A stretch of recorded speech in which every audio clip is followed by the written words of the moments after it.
being happy on the earth is ruled out, even as a possibility it is ruled out. You have to gate crash into heaven, one way or the other, then only you can be happy. Therefore, happiness is permanently mortgaged to the after-death situation. That is how the religion of the masses operates, at least partially. Not all of the religion. There is so much glory in every religion in certain aspects, but these aspects of religion, which are followed by the masses, are very painful. And then religion instills fear in the minds of people. It makes people very insecure and outright afraid. You look at the religious practitioners, they will be practicing religion and they are afraid constantly of the gods and goddesses that they worship. Even in Judo-Christian thought, the God is waiting to punish. And we are all anxiously waiting for the judgment day. The God is going to judge us. Anybody who I am going to be judged, that is not a happy situation at all. So like that, this is the human existence. And so, anyway, you may ask the question, the human suffering, the physical is not so much important, but physically you can mitigate to some extent, but the psychological suffering, endless suffering, is there a way out? Now I have described the suffering part enough. Is there a way out? Yes. What is it? Self-knowledge. And there is an interesting anecdote in the Upanishads. Narada is supposed to be a great scholar and a great devotee, and he approaches a saintly person called Sanat Kumara. And Sanat Kumara asks, "Hey Narada, you are a very accomplished person. How come you are here? What is that you are looking for?" Then Narada says, "I am unhappy." "Okay, if you are unhappy, why do you come to me?" "Because I came to know, somebody told me that the one who knows the self, Atmavit, he will cross this ocean of unhappiness, this ocean of bondage. He will become free. There will be freedom in his life. That is how I heard, and I want you to instruct me about the knowledge of the self." So, this small anecdote, it shows 2 points. One, as great an accomplished person as the divine saint Narada could remain in suffering and in pain in the absence of self-knowledge. Number one. Number two, to cross this ocean of sorrow, which is called samsara, and which is the bondage, and to gain freedom, the only option, only means, viable means, the only viable means is self-knowledge. Not more wealth, because these are other options which appear as options due to an ignorant mind. That is not a wise mind. That is an ignorant mind which believes that make more wealth, the problems of life will be solved. It is an ignorant mind. In fact, the wealth that you have already made is to a large extent responsible for the mission. So you require a lot of self-inquiry to come to terms with some of the statements that I am making. And then the sense of pleasures. You see, one important reason for self-inquiry is people do not know the discrimination or the distinction between pleasure and happiness. Pleasure is not happiness. Pleasure happens. Happiness is intrinsic. Pleasure depends upon the outer. Happiness is a self-sufficient, it is your essential nature. It doesn't depend upon the outer. Irrespective of the outer, you can be happy. Whereas pleasure Without the outer, you cannot have pleasure. Pleasure is time bound. In time it happens, in time it disappears. Whereas happiness is timeless. It has nothing to do with the flow of time. There is such a tremendous difference between happiness and pleasure. It is like a difference between darkness of the night and light of the day. That much difference is there between pleasure and happiness. People don't know this, and people pursue pleasure. And to gain pleasure, they pursue wealth. They think that gaining wealth, accumulating wealth, and seeking pleasures, they assume that is happiness. That is not happiness. You believe me, that is misery. No surprise, people live in unhappiness. People live a life of unhappiness, and they create so many problems for themselves that they spend their whole life in solving those problems. To know some of these basic truths of human life, basic truths, namely, pleasure is different from happiness. It is not the pleasure that we have to seek happiness. By all means be selfish, but be selfish the right way. Don't seek pleasure. There is no selfishness, right? It is not the right thing to do, because it will push you into the quagmire of unhappiness and sorrow. Whereas seek happiness. You have a right to seek happiness, because happiness is intrinsic to you. That is your innate nature. If you don't seek your nature, what else you will seek? You should seek happiness. But you should know the distinction between pleasure and happiness. That distinction you get by self-inquiry. That is called self-inquiry. Therefore,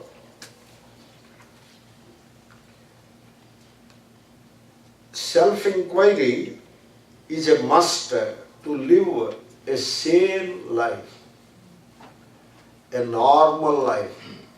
You may say, are we not living a normal life? The answer is no. The type of desires that we have and the kind of meaningless activities that we pursue in our life, there is nothing normal about them. They are all abnormal.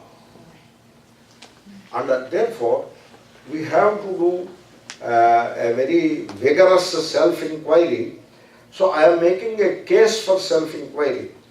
And so self-forgetfulness, unable to realize the essential nature of oneself, taking the shadow self as oneself, is very painful.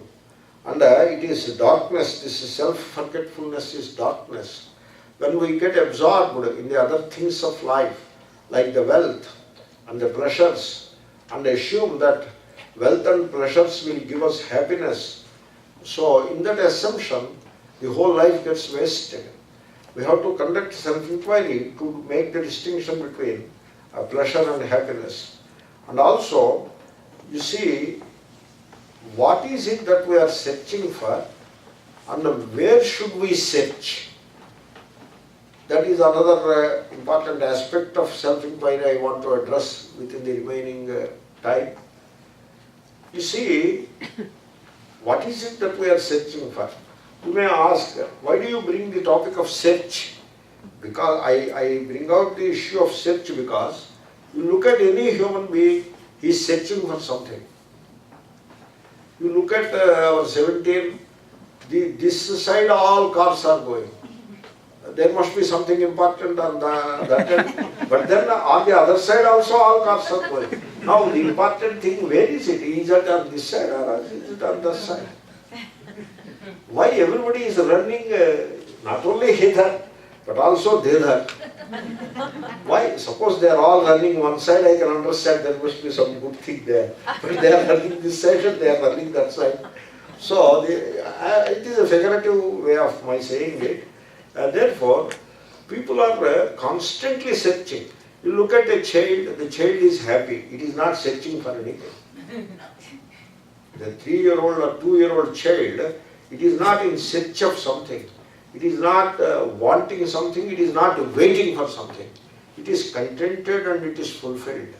But then the parents are in a big hurry to remove this state of self-contentment and self-fulfillment of the children. And now they condition the children in such a way that you have to quickly join the school, kindergarten or whatever you call it, KG1. The child doesn't weigh a kg yet, but it has to join KG1 and push the children, the parents push the child. And the child has to grow quickly. Sometimes they make the child studying 3rd standard. They talk with the teachers, and teachers also promote such things. The school education system promotes this. This is the social morality or social conditioning, and therefore the child is made to jump 1 standard. And so finish 3rd and 4th instead of 2 years, finish 3rd and 4th in 1 year and jump to 5th. We push the children. We do not see how much we are destroying the simple life of the children in doing so. We push them. The children are running. They are in search of something. The youth, they are in search of something. The middle-aged, they are in search of something. The old-aged people, they are in search of something. Everybody is searching something for something or the other. What is it that they are searching for? They don't know. They assume a few things. For example, the high school students, they search for a high school certificate so that they can graduate and go to the college. I look at my own life. I was anxiously looking forward to my college life. And when I was in college, I was looking forward to university. I was always looking up to the university while studying in the college. And while in the university, looking up to that elusive PhD. And while having got the PhD, looking up to some good job. Having got a good job, looking up to some marriage to a beautiful looking lady who brings a lot of dowry. And then having got married, you are not looking at the lady anymore. You are looking up to children, the male child, and then a female child, and then no more children. All agenda of life. Never accepting life on its terms. Always having an agenda for the life. Always looking for something else. And then I want to, having become a father of a male child, I want to become a proud father. Who is a proud father? The male child should come university first and become an engineer or a doctor. Then I am a proud father. Then the proud father, his heart will be broken when this young son quarrels with him. It is a very unfortunate life, I tell you. Always looking for something, always searching for something. The human existence can be compared with, when Mahatma was telling me, it can be compared with this situation. A person is given the most modern car, wonderful new car, and the gas is full, and he is and a wonderful highway is before, freeway, they call it freeway, so no impediments at all. And so he is driving on the freeway and he is going at 80 miles speed. Very wonderful thing, but he just doesn't know where he has to go. And we are very confused about the goal, utterly confused. And people, they are deluded and they take the illusions to be the truth. And so everybody is searching for something. What is it that we are searching for? This is compared with that famous anecdote of Hanuman searching for Sita in Lanka. The difference between us and Hanuman is we don't know what we are searching for. We are very deluded about what we are searching for even. Whereas Hanuman knows one thing certainly. He knows that he is searching for Sita. But certainly he is searching in a wrong place. He is searching for Sita in Lanka. And he will not be able to find Sita in Lanka. In Lanka there will be no Sita. And the whole night he spends. And he has to conclude his search by daybreak. He doesn't get an opportunity to search anymore. By daybreak the search should conclude and should reach its fruition by daybreak. But the day was about to break within another hour, but still he did not find Sita. He sits and cries in desperation, and he wanted to commit suicide. And then, with the tears pouring down from the eyes, he opens the eyes and sees, he turns his back to the Lanka and sees forward. Then he sees a woods there called Ashoka Vanam, that is the name of the woods. And then suddenly it occurs to him, oh, I am searching in the wrong place. I am searching for the right thing in the wrong place. Sita will not be in Lanka. Sita will be in the woods. If suppose you find Sita in Lanka, that will not be the real Sita. In fact, he found Sita in the Lanka. In Ravana's palace, he finds Sita. He celebrates also that he found Sita that he is looking for. Then he realizes that she is not Sita, and his celebration was misplaced. And therefore, when he is almost at the brink of sanity and about to commit suicide, by God's grace, he looks at the woods and it occurs to him, the Sita that I am searching for, it was wrong in the very first place to search for her in Lanka. In the first place it was wrong. She will not be found in Lanka. She will be found in the woods. So I have to search for Sita in the woods. So he enters the woods. The moment he decides to search for Sita in the woods, his heart becomes quiet. It is as if a huge burden is removed from him, and he feels light, and there is a sprite in his step, and he enters into that forest, that woods. It is early morning, the day is going to break within the hour, and there was a nice breeze, and all the trees, they are welcoming him. Come, you have come to the right place, as if, and so they drop a number of flowers upon him. And then he walks forward. The breeze makes him feel very comfortable and very happy. And then he comes to a big tree, a particular tree called Shimshapa, with a small platform around the tree. That is the ambience. And then he sees that place, and now he knows he has arrived.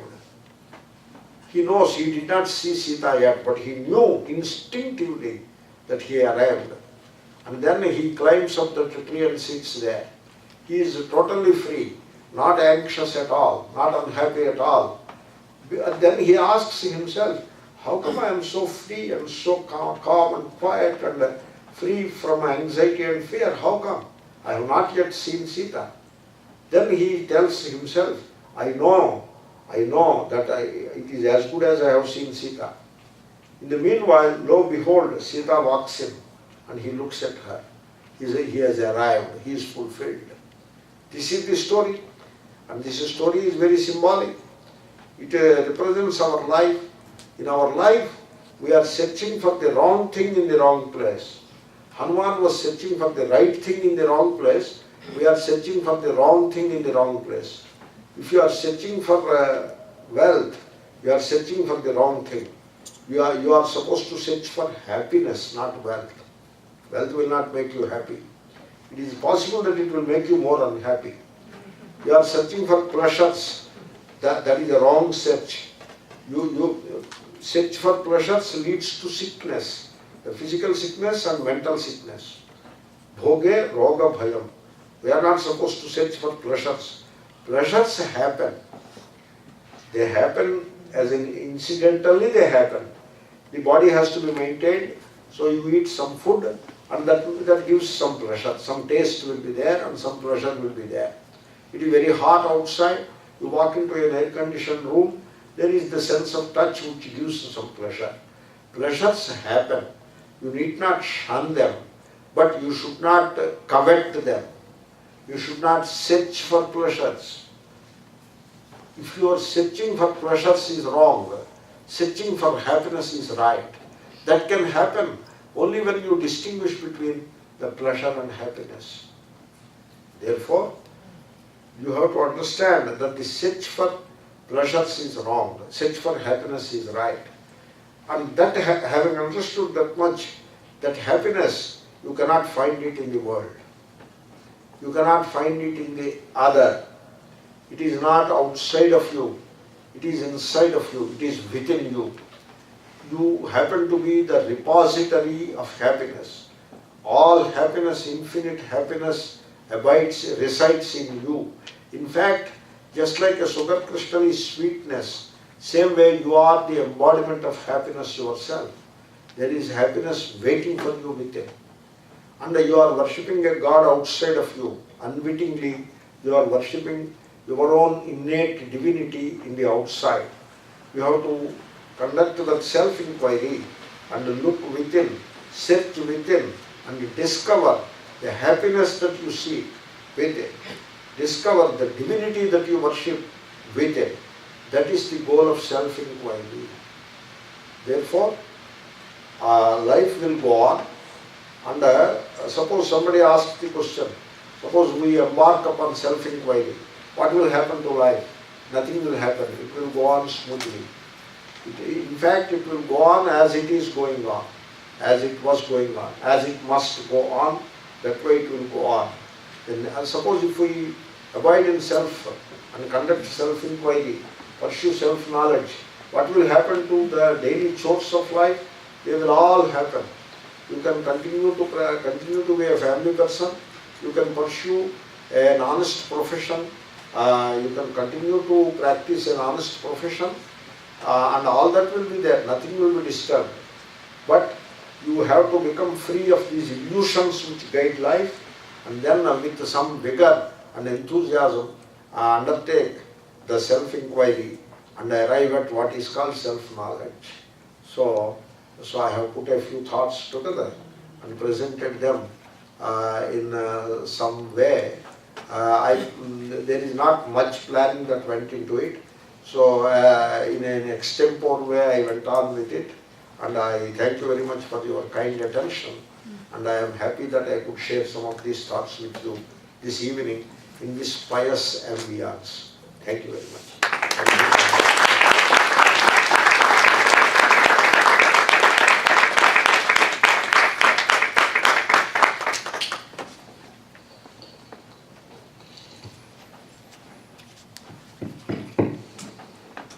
Thank you very much, Swamiji. This was a very deep philosophical talk.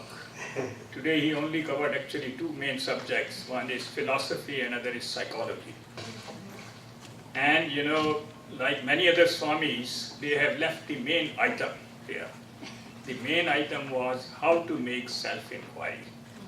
And that will be, hopefully Swamiji will come back again and tell us about that sadhana or trick of self-inquiry. He has only created that enthusiasm in you, that craving to know about the self. But he has not given the real secret. You see the way Swamis teach. So the next one, I hope Swamiji you can come again and tell us the secret of how to inquire the self. Thank you very much. Do appreciate it.